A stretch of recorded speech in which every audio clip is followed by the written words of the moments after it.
New tonight, we're getting another perspective of this fiery boat explosion in South Haven. We brought you this as developing news at 5 and 6. Well, now we're hearing from the couple who helped get people off that boat, as well as the paramedics who responded to the initial call. New tonight, 24-hour News 8's Sarah Hurwitz has the story of this dramatic life-saving rescue on the lakeshore. Well, Brian and Marley, Jason and Christy Sink say that they were just in the right place at the right time, but it's their quick actions that first responders say could have saved 2 lives today. They were heading in from an afternoon on the water when they spotted thick black smoke and orange flames. We called the Coast Guard and let them know what was going on, and then when we got to closer to the boat, we could see that there were people in the water. Jason and Christy Sink, who've both worked as first responders, knew what they had to do. Neither one had a life jacket on.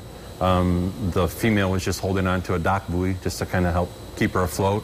And then the male was just there helping keep her afloat, basically just treading water. They threw their boat cushions and a rope.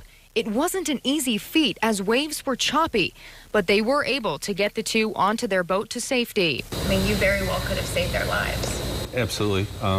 You know, being that they didn't have flotation devices, the mom, from what I understood, he indicated that she's not a swimmer. You know, if those folks weren't out there to help those people, do you think it would have been a different outcome?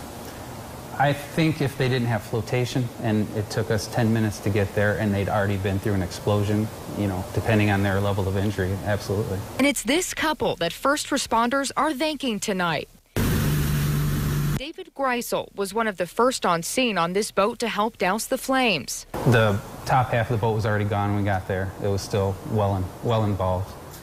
There's a little bit of panic that comes in, but then you just kind of push that down and realize that you have a job to do and that you need to get out there and help people. Which is what Zachary Kenrich, one of the first firefighter paramedics to help the victims, says these 2 Good Samaritans did today. Stepped up in the nick of time. They didn't think that they were going to last very much longer. They thought that they were goners, and yeah, so I'm just thankful we were there to help them. Now, there's certainly the couple of the hour tonight. Now, we are told that the cause of the fire is under investigation, and we're also told that the 2 victims involved in that boat explosion are stable. In South Haven, Sarah Hurwitz, 24-hour News 8.